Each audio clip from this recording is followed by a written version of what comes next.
বহু শিরিক আছে যেগুলো আমরা করে থাকি।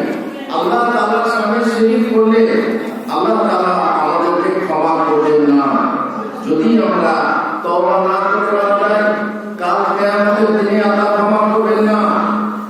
আর আল্লাহ বলেছেন, মান ইউশরিক বিল্লাহি ফাকাদ হারামাল্লাহু আলাইহিল জান্নাতা ওয়া মাওয়াহুন নার ওয়া মা লিয-যালিমিনা মিন আনসার।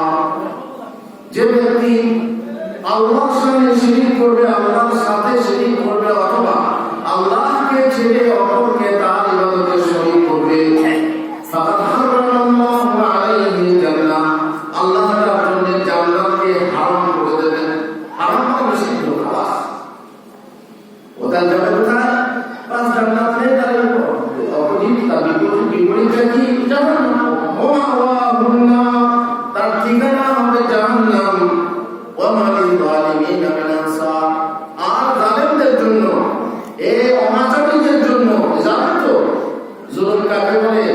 জুলুমের আসল মানে হচ্ছে যে জিনিসটাকে যে জায়গায় রাখা দরকার ছিল সেই জায়গায় না রেখে অন্য জায়গায় রাখা, এটাই হচ্ছে জুলুম। কাজল কোথায় থাকে? চোখে। চোখে না দিতে গালে লাগায়, জুলুম করা, এটাই জুলুম। যার যেখানে পায়ে থাকবে জুতো, মাথায় থাকবে টুপি, আমরা উল্টো টাকা করি, এটা অন্যায়। ন্যায় না, এটা অন্যায়। তো আল্লাহ তাআলার সঙ্গে যদি কেউ শিরিক করে, যেখানে চাইলো দরকার সেখানে না আছে অন্য জায়গায় চাইলো, যেখানে কোরবানি দেওয়ার কথা ছিল সেখানে না দিয়ে অন্য জায়গায় দিল, যেখানে মাথা ঠোকা দরকার ছিল, সিজদা করা দরকার ছিল না দিয়ে অন্য জায়গায় দিল, যেখানে রুকু করা দরকার ছিল সেখানে না করে, যেখানে কিয়াম করা দরকার ছিল সেখানে না করে, তার জন্য না করে অন্যের জন্য করলো, এটাকে বলা হয় কি? জুলুম, অন্যায়। আর শিরিক হচ্ছে সবথেকে বড় শিরকা যুলমুন আযীম। শিরিক হচ্ছে বিশাল জুলুম, বিশাল অন্যায়, এর থেকে বড় অন্যায় হতেই পারে না। একজনের খাবে আর একজনের লাগাবে, এটা হতেই পারে না, এটা বিশাল অন্যায়। বেশ, আল্লাহ তাআলা রুজিদাতা, আমাদের রুজিদাতা কেউ আছে? যদি কেউ বলে আল্লাহ ছাড়া কোনো বাবা আছে রুজি দেয়, তাহলে শিরিক। আল্লাহ তাআলা সৃষ্টিকর্তা, যদি কেউ বলে অন্য কেউ সৃষ্টিকারী আছে, সৃষ্টিকর্তা আছে, তাহলে সেটা শিরিক। দাতা হচ্ছে মহাদাতা, আল্লাহ দাতাকে আল্লাহ। যদি আপনি মনে করেন অন্য কেউ দাতা আছে, তাহলে আপনি মুশরিক, আপনি ইসলাম থেকে বের হয়ে যাবেন। আল্লাহ তাআলা যেসব গুণাবলী আছে সেই সব গুণাবলীতে যদি শিরিক করেন, শিরিক হবে। আল্লাহ তাআলার একটা মহাগুণ, যেটা হচ্ছে যে তিনি গায়েবের খবর জানেন। গায়েবের খবর কাকে বলে জানেন? গায়েবের খবর মানে অদৃশ্যের খবর। এখন যদি আপনি মসজিদের পিছনে কি হচ্ছে বলে দেন, আপনি গায়েবের খবর জানেন, আপনি গায়েব না, আলিমুল গায়েব। এখন যদি সাইকেলে কি ঘটছে আপনি বলে দেন, তাহলে আপনি কি? আলিমুল গায়েব। এই কথা কেউ বলতে পারবেন? একমাত্র আল্লাহ তাআলা। তবে হ্যাঁ, আমি যদি মোবাইলের মাধ্যমে বলি সাইকেলে বসে বলছে এই হচ্ছে, এটা কি গায়েবের খবর হবে? বলতে পারবেন এটা গায়েবের খবর না। কেন? এটা মাধ্যম, একটা মাধ্যমে যেটা হবে সেটা গায়েবের খবর হয় না। তেমনি আমাদের রাসূল মুহাম্মদ রাসূলুল্লাহ সাল্লাল্লাহু আলাইহি ওয়াসাল্লাম গায়েবের খবর জানতেন না? জানতেন না? জানতেন না, কিন্তু যেটা জানানো হতো আল্লাহ সেটা জানতেন। মাধ্যম ছিল ওহীর মাধ্যম, জিবরিল হোক, স্বপ্ন হোক, যাই হোক, যেটা ওহীর মাধ্যমে জানানো হতো এবং সেটা বলতেন, সেটা কিন্তু গায়েবের, আসলে গায়েবের খবর কিন্তু মাধ্যমে এসেছে, সেটা গায়েবের খবর থাকলো না। কিন্তু সরাসরি আল্লাহ নবী গায়েব জানতেন বলে যদি কেউ বিশ্বাস করে, তো সে মুশরিক হয়ে যাবে। আল্লাহ তাআলা, আল্লাহ রাসূল সাল্লাল্লাহু আলাইহি ওয়াসাল্লাম কত ভুল প্রমাণ আছে যে গায়েবের খবর জানতেন না। তিনি নিজে বলেছেন যে গায়েব জানেন না। আল্লাহ তাআলা তার পক্ষ থেকে বলেছেন যে তুমি বলো আমি গায়েব জানি না, আমি গায়েব জানি না। ওয়া কুনতু আ'লামুল গায়ব লাস্তাকসারতু মিনাল খায়রি ওয়া মা মাসানি আসু।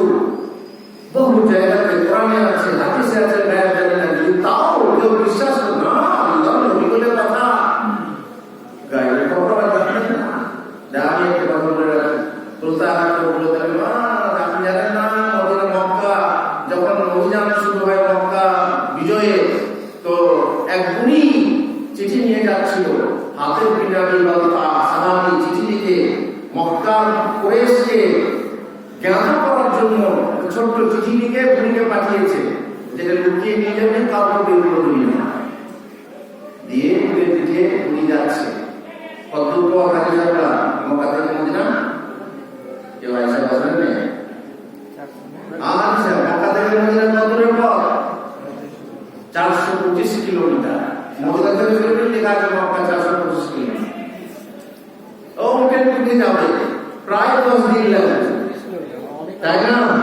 এইভাবে রাসূলুল্লাহ সাল্লাল্লাহু আলাইহি ওয়াসাল্লাম সাহাবীদেরকে বললেন, আলী জুবাইর শোনো, রওজাতে খাফ নামক জায়গায় এক বুড়ি যাচ্ছে, উঠে পিঠে বসে সে মক্কা অভিযানের খবর পৌঁছাতে যাচ্ছে, তোমরা যাও এবং সেই চিঠি উদ্ধার করে নিয়ে এসো। বুড়ি জানে না যে আমার সঙ্গে কি চিঠি আছে, কি খবর আছে। সাহাবারা গেলেন, সাহাবারা গিয়ে ঠিক রওজাতে খাফ নামক জায়গায় পৌঁছলেন, যে দেখে না বুড়ি যাচ্ছে, যে বুড়ি নাম কি ব্যাপার, তোর সঙ্গে একটা চিঠি আছে, সেই চিঠিটা ব্যবহার। সে মিথ্যা বলল, বলছে না আমার কাছে কোনো চিঠি নেই।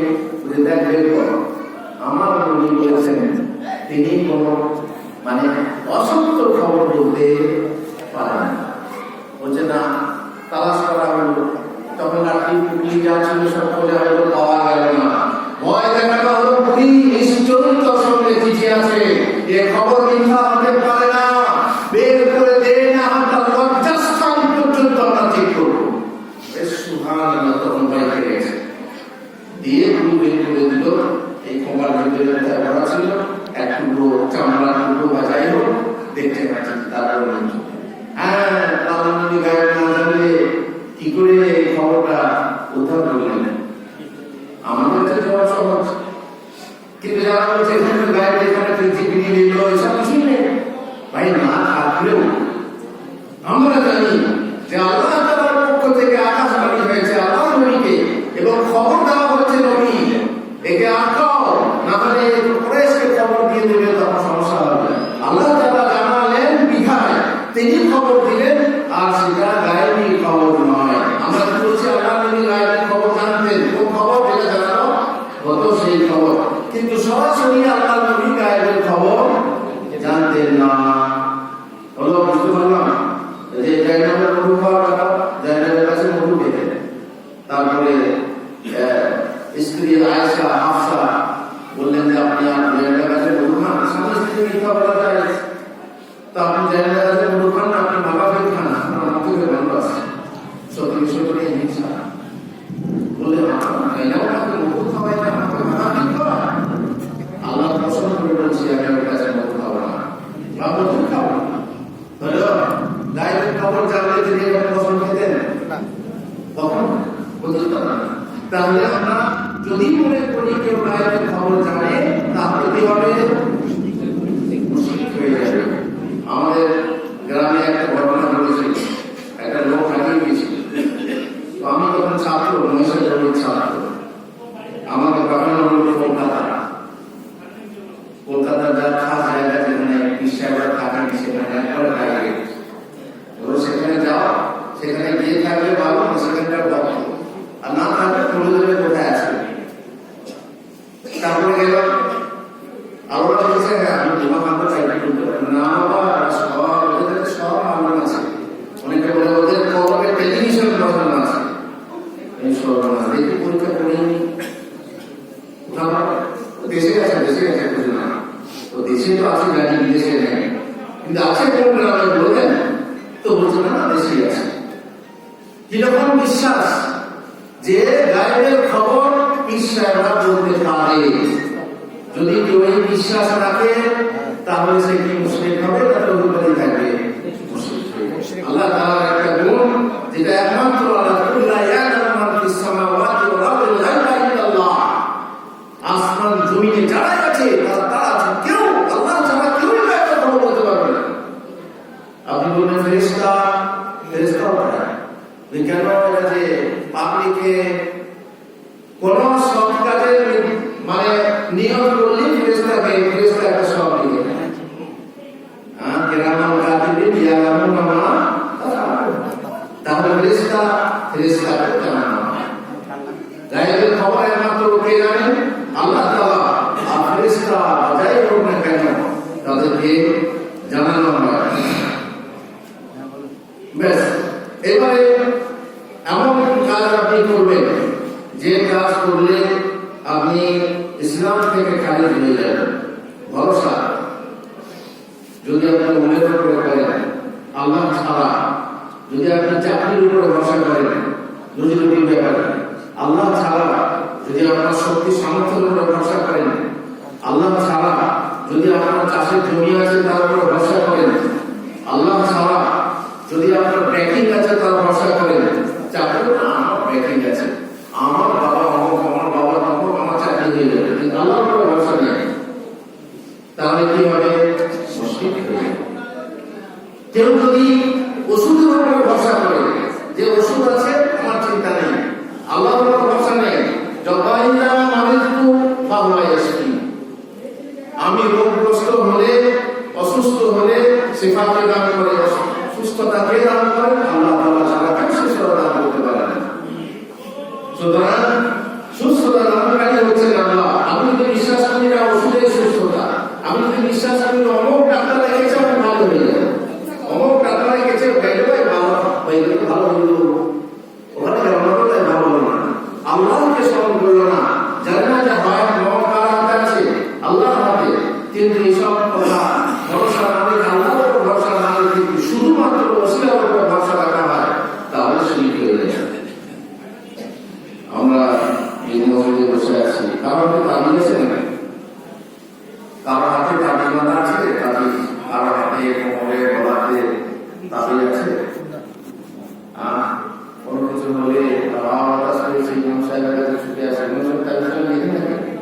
এখানে তো ইমাম সাহেব তাবিজ লিখে দেন, কত রকমের তাবিজ, দুধ তোলার তাবিজ, জ্বর হওয়ার তাবিজ, জ্বর হওয়ার জন্য আবার মেয়েরা করে কি, ভালুক জ্বর যদি হয় ভালুকের রং দিয়ে তাবিজ বানায়, ভালুকের সাথে এসে মেয়েরা চাল দিয়ে ভালুকের রং নেয়, কেন না তাবিজ বানাবার জন্য, ভালুক জ্বর ভালো হয়। ভরসাটা কার উপরে? আল্লাহ ছাড়া তুমি যদি তাবিজের উপরে ভরসা করো, আর যে তাবিজের অনুমতি নেই সেই তাবিজের উপরে ভরসা, কোরআনের তাবিজ তো আল্লাহর উপরে ভরসা, কোরআনের তাবিজ আল্লাহর উপরে ভরসা হলেও এই তাবিজের অনুমতি যেহেতু রাসূলুল্লাহ সাল্লাল্লাহু আলাইহি ওয়াসাল্লামের পক্ষ থেকে আসেনি, সুতরাং ওটা ওই ভরসা করা যাবে না, ও তাবিজ লেখা যাবে না, ও তাবিজ ব্যবহার করা যাবে না। এরকম ভাবে ইসলামের যে রুকুন আছে যদি আপনি অবিশ্বাস করেন, ইমানের যে রুকুন আছে যদি আপনি অবিশ্বাস করেন, ইসলামের রুকুনগুলো অবিশ্বাস করেন, ইসলামের রুকুন কয়টা? পাঁচটা। পাঁচটার মধ্যে যদি একটাকে অস্বীকার করেন আপনি মুসলিম থাকতে পারেন না, মুসলিমও না, মুমিনও না। ইমানের রুকুন কয়টা? ছয়টা। ইমানের রুকুন হচ্ছে ছয়টা। এই ছটা রুকুনের মধ্যে যদি একটাকে আপনি অস্বীকার করেন তাহলে আপনি মুমিন থাকতে পারেন না, মুসলিমও না। যে কোনো রুকুন আপনাকে মেনে চলতে হবে। রুকুনের যে অংশগুলো আছে এগুলো বলতে গেলে বহু বিস্তারিত টাইম লাগবে, আমি যদি সংক্ষেপে বলে যাচ্ছি। ইসলামের রুকুন পাঁচটা কি? কালিমা, তারপর নামাজ, যাকাত, রোজা, হজ। কালিমা, নামাজ, রোজা, হজ, যাকাত, যাকাত শেষ করে বলবেন না, কি বলবেন? কালিমা, নামাজ, যাকাত, রোজা, হজ, এই পাঁচটা রুকুন। পাঁচটার মধ্যে যদি একটা বাদ দেন কিংবা একটা কিছু অংশ বাদ দেন, যেমন নামাজ, 5 ওয়াক্তের নামাজ পড়েন না, খালি জুমায় জুমায় নামাজ পড়েন, মুসলিম থাকবেন? যে আমি সাহিত্য করে বলেছিলাম এক জায়গায় এক হুজুরের সাথে দিয়ে চর্চা হওয়ার পর, হ্যাঁ বিমা তোমার ছেলেটার মাথায় বলো তো, হ্যাঁ বাবা আমার 5-5টা ছেলে একটা জুমাও বাদ দেয় না, মাশাআল্লাহ 5-5টা ছেলে একটা জুমাও বাদ দেয় না, মানে কি শুধু জুমায় জুমায় নামাজ পড়ে আসে নামাজ হবে না, মানে হবে 5 ওয়াক্তের মধ্যে থেকে এক ওয়াক্ত চার ওয়াক্ত পড়ছে, কিন্তু ফজরেরটা খুব কঠিন। বিশেষ করে বাবারে পৌষ পাক মাসে এত ঠান্ডা ঠান্ডা পানি, এই লেপ ছেলে ওঠা, আবার মসজিদে গিয়ে নামাজ পড়া, আবার গাড়ি পড়ে জোহরের সাথে পড়ে নেবো। আসলে নেই এরকম আছে, বহু মহিলা আছে ফজরের নামাজটা ফজরে পড়ে না, আর যদি ফরজ গোসল করতে হয় তাহলে তো গেল শিখেই তুলে দাও। আর তাও নামাজ না, এই নামাজ নয়, এই নামাজ আরে তাও পড়ে, কিন্তু সময় খেয়াল করে না, সময় পার করে পড়ে।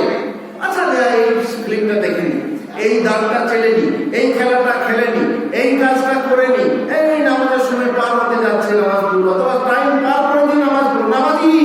এর জন্য আল্লাহ বলছেন ফাওয়াইলুল লিল মুসাল্লিন, মুসাল্লিদের জন্য দুটোক আছে, বিশেষ দুটোক, তার নাম হচ্ছে ওয়াইল। মুসাল্লিদের জন্য দুটোক আছে, যার নাম হচ্ছে গাই, জাহান্নামের উপত্যকা, যার একটা আছে নাম ওয়াইল, একটা নাম গাই। সেখানে যাবে মুসল্লিরা, তারা এক ওয়াক্তের নামাজ ছাড়ে না, কিন্তু দোষটা কি, নামাজের ঠিক সময়ে পড়ে না। ফজরের নামাজটা পড়বে যদি পড়াশোনা থাকে, যদি পরীক্ষা থাকে, যদি ডিউটি থাকে, যদি হাল নিয়ে যেতে হয়, আমার ঘরে যাবে মাঠে, তখন আমি ভোরের বেলায় উঠলাম, ফজরের আগে উঠলাম, অ্যালার্ম দিয়ে উঠলাম। আর যদি এসব না থাকে, অ্যালার্ম দিয়ে লাগাই না, ওই যখন উঠলাম সকালে মনে হয় পড়লাম, না হলে জোরের সাথে পড়ে গেলাম। জুমার দিনে বহু লোক নামাজ পড়তে আসে, দেখবেন আগে সুন্দর করছে, প্রথমে সে সুন্দর করলে কি করে, ফজরের কাজাটা পড়ে, ফজরের কাজা। আপনারা মনে করে আমরা কিস্তি মাফ করে দিলাম, সস্তায় বস্তা না, এত সস্তা না। আবার কিছু কিছু মানে চাকরি লোক আছে, তারা বলে কি, আরে হাদিসে তো আছে যে এক জুমা থেকে অন্য জুমা, মানে একবার জুমা পড়লে এক সপ্তাহের গুনাহ মাফ। তো এই জুমায় নামাজ পড়লো, আবার আগামী জুমায় জুমা পড়লাম, তাহলে মাঝখানের গুনাহ মাফ হয়ে গেল, আমি জান্নাত চলে যাবো। খুব ভালো যুক্তি, খুব ভালো যুক্তি। বেশ, এই যুক্তি সত্যি হয়, তাহলে ওই হাদিসের শেষের আলোচনা করো। ওই হাদিসেই আছে রমজান থেকে রমজান, এক জুমা থেকে অন্য জুমা, 5 ওয়াক্তের নামাজ তোমার সমস্ত গুনাহকে মাফ করে দেবে। কিন্তু যদি কি করা হয়, ইজাজতুনি বাতিল কাবায়ে, যদি কাবিরা গুনাহ থেকে দূরে থাকা যায়, এটা পড়ো। আর নামাজ যদি ছাড়ো, কাবিরা গুনাহ না, কাবিরা থেকে বড় না, সবচেয়ে বড়। তাহলে তুমি শেষের হাদিসটা পড়লে, হাদিসের শেষ অংশ পড়লে না, আর তুমি ভাবলে জুমা পড়বো, আমি বাস কিস্তি মাধ্যমে জান্নাত চলে যাবো, এমন ধারণা তোমার ভুল। ইসলামের কোন রকমকে অস্বীকার করা যাবে না। রোজা যদি অস্বীকার করে, অনেক ভাই আছেন কাজ ছেড়ে কাজের সময়ে, চাষের সময়ে রোজা রাখেন না, তিনি কিন্তু রোজা রাখেন, পরে কাজে এই প্রশ্নের ছোট ছোট দিন কাজ করেন না, নিয়ে মনে করেন কি কিস্তি মা, অত সস্তা নয়। এই দিন সহজ ঠিকই, কিন্তু দিনকে এত সহজ বানিয়ে নিলে, ইচ্ছা মতো বানিয়ে নিলে অত সস্তা নয়। দিন ভারী কঠিন, বিশাল বিশাল কঠিন মানা। আপনি যদি সহজ করে নেন এইভাবে, তাহলে আপনার কেউ যদি হজ অস্বীকার করে, বহু পয়সাওয়ালা লোক আছে, হজ করতে যায় না, ওসিলা দেয়, কি একটা বিশাল গৌরব চলছে ভাই। কথা বলতে ভালো লাগে ভাই, আপনার বাইরে যারা আছেন বলবেন বন্ধ করুন না, শুনতে বসবার জায়গাটা আগে করতে পারবেন।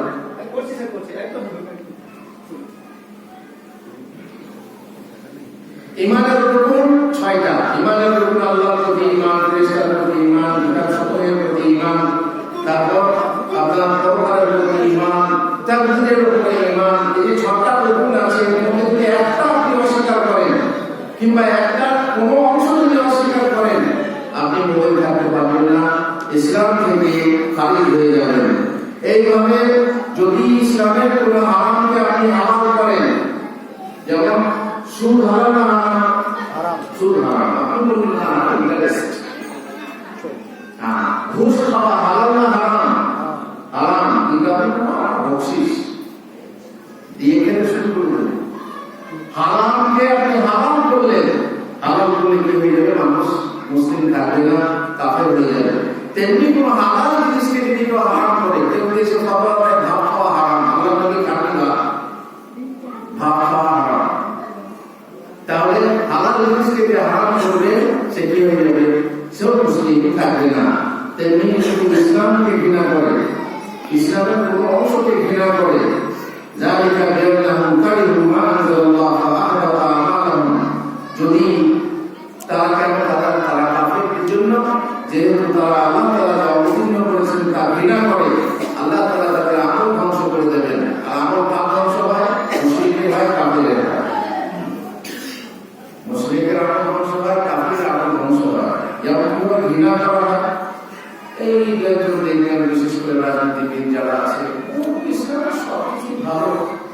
তালাকটা ভালো না। তালাক কেন? তালাক এখন তালাকটা অবসর দিচ্ছে, তাই না? তালাকটা ভালো না, উনি তালাকটা ভালো বলেছেন না।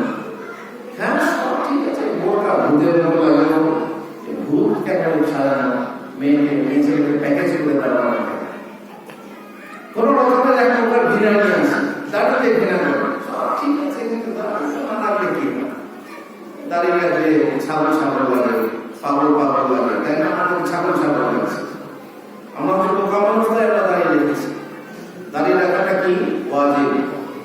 যদি কেউ দাড়িকে ঘৃণা করে, যদি কেউ টুপিকে ঘৃণা করে, যদিও টুপি সেরকম জরুরি জিনিস না, কিন্তু তুমি ইসলামের জিনিসগুলি ঘৃণা করলে, বোরকাকে ঘৃণা করলে, তাহলে তুমি মুসলমান থাকতে পারো না। আর যেমন অনেকে বহু বিবাহকে ঘৃণা করে, ইসলামে সব ঠিক আছে, যেমন বহু অমুসলিম পণ্ডিতও কথা বলেছেন, ইসলামের সব মহিলাদের প্রতি, নারীর প্রতি যদি কোনো ইনসাফ করেছে তাহলে ইসলাম। তবে একটা বহু বিবাহ করেছে, এখানে মহিলাদের প্রতি কি করা হয়েছে? অন্যায় করা হয়েছে, অত্যাচার করা হয়েছে, অমুসলিম সে প্রতি করা। কিন্তু আপনি যখন ইমান আনলেন, আপনি যখন মুসলিম হলেন, তখন আপনি আল্লাহর অতিরিক্ত বিধানকে অস্বীকার করবেন। আপনি যদি হিকমত জানেন তো ভালো, না জেনে আপনি আল্লাহর বিধানকে যদি ঘৃণা করেন, তাহলে আপনি মুসলমান থাকতে পারবেন না। যেমন আলেম ওলামাকে ঘৃণা করে অনেক মানুষ, আলেম ওলামাকে ঘৃণা করে অনেক মানুষ আছে যারা মাদ্রাসা শিক্ষাকে ঘৃণা করে, বিদ্যা অবশ্য ওই সমাজই শিখিয়েছে বিদ্যা করতে, দরকার ছিল সমাজ নিজের পয়সা দিয়ে সব বিদ্যা প্রচার করবে, কিন্তু তা দেয়নি। ওষুধ টাকা নিয়ে বাধ্য করেছে, ওষুধ আদায় করে, ওষুধের সময় আমরা ওষুধ আদায় করবো, কোরবানির সময় প্রমাণ হচ্ছে আমরা টাকা পয়সা আদায় করতে পারি, ওরাই বাধ্য করেছে, ওরাই ঘৃণা করছে এবং বলছে যে বিকারী বিদ্যা। এইভাবে বহু জিনিস আছে সমাজ ঘৃণা করে। যদি এই ঘৃণা করা হয় তাহলে সেরাকের আপনার বুকে ইমান নেই। ইসলামের কোন অংশ, শরীয়তের কোন অংশকে ব্যঙ্গ বিদ্রুপ করা, ঠাট্টা ব্যঙ্গ বিদ্রুপ করা, ওই একই ব্যাপার। দাঁড়িয়ে চাচা, লাদেন চাচা, চাচা কেমন আছো? আরে অবশ্যই করবে, তুমি মুসলমানের বাচ্চা হয়ে দাঁড়িয়ে ঘৃণা করছো, তুমি মুসলমানের বাচ্চা হয়ে দাঁড়িয়েওয়ালা জামাইকে ঘৃণা করছো, জামাই করতে চাও না। আবার মেয়েরা সামনে মেয়ে আছে, ও বাবা দাঁড়িয়ে না, দাঁড়িয়ে না, সোজা ভালো, তবু লম্বা ভালো না, দাঁড়িয়েওয়ালা জামাই করতেই চায় না, দাঁড়িয়ে ঘৃণা করছে বা দাঁড়িয়ে নিয়ে ব্যঙ্গ বিদ্রুপ করছে, দাঁড়িয়ে ঠাট্টা করছে, ইত্যাদি ইত্যাদি। এইভাবে যদি আল্লাহ শরীয়তকে নিয়ে কেউ ব্যঙ্গ করতে, আপনার ভূত দেখ, ভূত তোমার অনেক ভূত রেখে বসে আছে। তারপরে আসলে ব্যাপারটা হচ্ছে ভোটটা আমাদের দেশে করা হয় না, আলহামদুলিল্লাহ এখন বর্তমানে কিছু দেখা যাচ্ছে। যখন যেখানে বাসে ট্রেনে ভোটটা দেখা যাচ্ছে, আমাদের খুবই বিরোধ ছিল, তো এক বাসে সত্যি ঘটনা, বাসে যেমনি ভোটটা বলেছে সে কালো ভোটটা নিয়ে আর একটা অমুসলিম ছেলে কেন্দ্র করেছে, কি আমি কেন হবে পরিবেশ, তার কারণ তারা শিখিয়েছে, তারা জানে ভোট কেমন হয়, তারা কাপড় পরা ভোট হয়, তো ভাবছি কি বাসায় আমাদের ভোট উঠে আসছে, বাস শুরু হয়ে গেল এবার ভোটটা আমাকে দেখবেন কিন্তু ভোট আসছে, রাখতে আসছে, কেউ কেমন টাকা করবে মা এসে আসছে, মুসলমান মুসলমানদের তারা পর্দা পছন্দ করে না, বাড়িতে পর্দা নেই, ছেলে মেয়েরা সব ইসলাম নামাজি নেই, আর পর্দা নেই, মেয়েরা তো পর্দাই করে না, মাথা ঘুরে হাটে যায়, বাজারে যায়, স্কুলে যায়, কলেজে যায়, চাকরিতে যায়, তারা তো করবেই। আবার কোন কোন জায়গাতে বেশিটা বাংলাদেশে আছে, আমাদের দেশেও কোন কোন ঘরে করা হয় কি জঙ্গি হয়ে গেলে নাকি দাবি রাখলে জঙ্গি, বোরকা পড়লে জঙ্গি হয়ে গেলে, একদম ডাইরেক্ট জঙ্গিদের সাথে সাথ, ওসামা বিন লাদেনের সাথে সাথ দিয়ে বলে লাদেন চাচা, লাদেন চাচা করে বানিয়ে দেয়, এই দাবি চাচা বলে আল্লাহ মুসলাম, এইভাবে যদি ঠাট্টা ব্যবহার বিদ্রুপ করে দিনকে নিয়ে, তাহলে সে মুসলিম থাকতে পারে না। আল্লাহ তাআলা কোরআনে বলেছেন, ইয়াহদারুল মুনাফিকুনা তুনাজ্জালু আলাইহিম সূরাতুন তুনাব্বিউহুম বিমা ফি কুলুবিহিম কুল ইস্তাহজিউ ইন্নাল্লাহা মুখরিজুম মা তাহজারুন। মুনাফিকরা ভয় করে যে তারা তাদের উপরে কোন আয়াত অবতীর্ণ, সূরা অবতীর্ণ হবে এবং তাদের অন্তরের খবর আল্লাহ জানিয়ে দেবেন। আল্লাহ তাআলা অন্তর জানেন, তিনি জানছেন মুনাফিকদের খবর, বুকের খবর জানছেন। বলো তোমরা ঠাট্টা করতে থাকো। তারা ঠাট্টা করেছিল কি বলে? যে জিহাদের ময়দানে গিয়ে ঠাট্টা করেছিল যে এদের দেখছো না এই কারিগুলো, এরা খেতেই ভালো, পেটুকু খাবার দাবার বাবা, এদের গায়ে শক্তি নেই। আমাদের এখন বলে আলেমরা বলে ইচ্ছা তো পেট করে খাবে, খুব খেতে পারে মশা, মশা কম খাচ্ছেন কেন? মশা করে ঠাট্টা করা ঠাট্টা করে ব্যঙ্গ বিদ্রুপ করে। তো এখানে আল্লাহ তাআলা জায়গায় ঘটেছিল তবুকের যুদ্ধে, সেখানে আল্লাহ তাআলা কোরআনের আয়াত অবতীর্ণ করেছেন যে আল্লাহ তাআলা কোন বলতে ওয়া ইনসাল কামলা ইয়াকুলুনা ইন্না মাকুনা নাকুনা না না এমনি দেখো ঠাট্টা করে বলেছিলাম ও আল্লাহ তাআলা বলেছেন খুদা বিল্লাহি ওয়া আয়াতিহি ওয়া রাসূলিহি কুনতুম তাস্তাহজিউন। তোমরা আমার বিষয় পাওনি, ব্যঙ্গ বিদ্রুপ করার বিষয় পাওনি, মজাক ও রসিকতা করার বিষয় পাওনি, আল্লাহকে নিয়ে তার রাসূলকে নিয়ে আর তোমরা রসিকতা করছো। শোনো, লা তা'তাযিলু, কোনো অনুদ্দেশ করো না, তাকাফাতুম বা'দা ঈমানিকুম, ঈমান তোমরা কাফের হয়ে গেছো। তাহলে বোঝা গেল দ্বীনের কোনো বিষয় নিয়ে, আল্লাহ নিয়ে, রাসূল নিয়ে কিংবা শরীয়তের কোনো বিষয় নিয়ে ঠাট্টা ব্যঙ্গ বিদ্রুপ করলে সে কি হয়ে যায়? মুসলিম থাকে না, কাফের হয়ে যায়। ইনকার ওয়াসাইতুল কোরআন, কোরআনের যদি কোনো আয়াত আপনারা বিশ্বাস করেন, কোরআনের কোনো বিধান যদি আপনি অবিশ্বাস করেন, সহিহ হাদিস যদি সহিহ সর্ববাদী সম্মতি করতে সহিহ হাদিস যদি অস্বীকার করেন, তাহলে আপনি মুসলিম থাকতে পারেন না। আপনি যদি আল্লাহকে গালি দেন, আল্লাহকে গালি দেওয়া হয়, মানুষ অনেক সময় আল্লাহকে গালি দেয়, তা হয়তো মনের খেলাফ হলেই তখন আল্লাহকে গালি দেয়। যেমন তুফান এলো, ঝড় ঝঞ্ঝা এলো, বন্যা এলো, অসময়ে বৃষ্টি নামলো, ধান মেলা আছে আর বৃষ্টি নেমে গেল, তখন ডাইরেক্ট অনেকে আল্লাহকে ডাইরেক্ট গালি দেয় আর অনেকে ইনডাইরেক্ট গালি দেয়। ইনডাইরেক্ট কেমন? খানা মেঘে যেন হয়েছে, সেই হয়েছে, কোনো বৃষ্টি আসতে হবে, মেঘকে গালি দেয়। মেঘকে গালি দিয়ে কাকে গালি দেওয়া হয়? আল্লাহ। বাতাসকে, ঝড়কে গালি দিয়ে কাকে গালি দেওয়া হয়? আল্লাহকে। আজ 25শে ডিসেম্বর বড়দিন ছিল, সেদিনে তার জন্ম বলা হয় যীশু খ্রিস্টের জন্ম।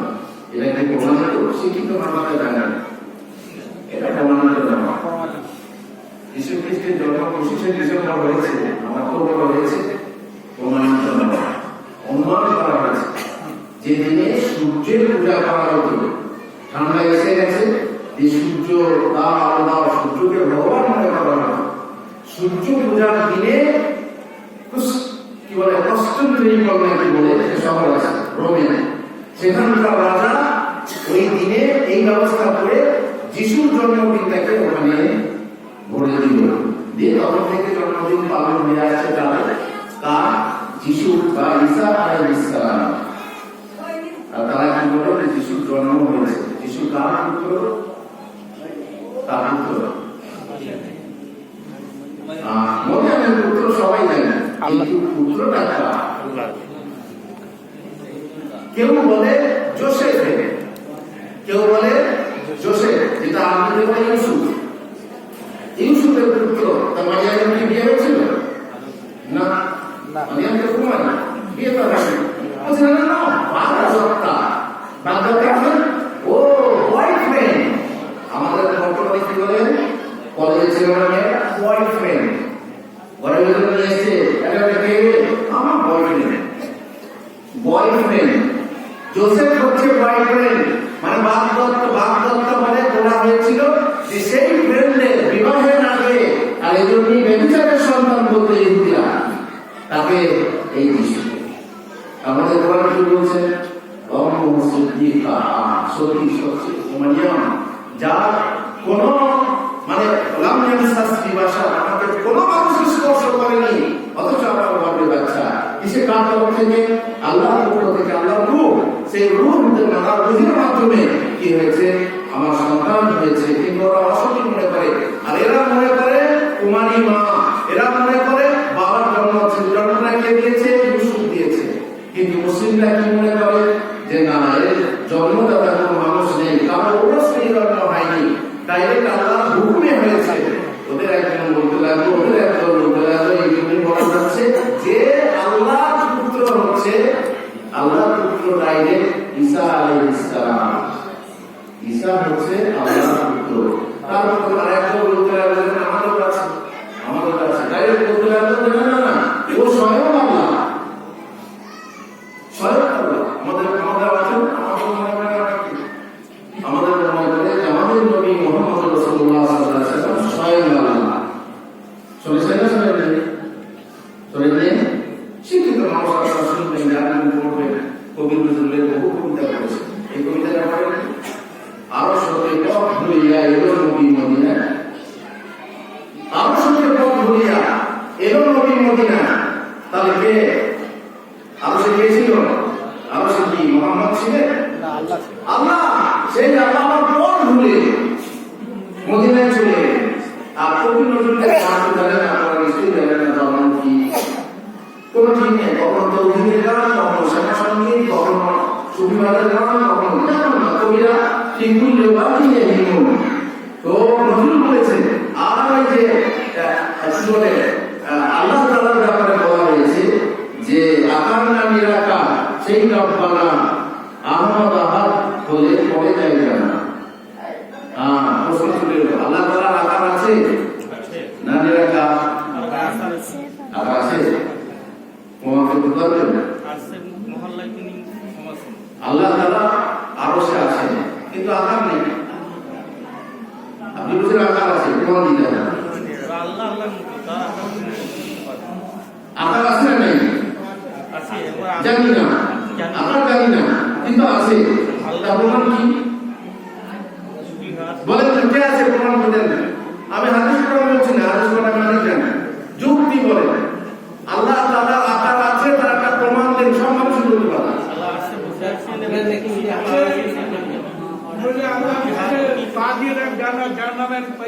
আল্লাহ তাআলার হাত আছে, পা আছে, তার মানে আকার আছে, তার নয়। জান্নাতে দেখা যাবে। জান্নাতে সোনা ব্যক্তি জানা ব্যক্তি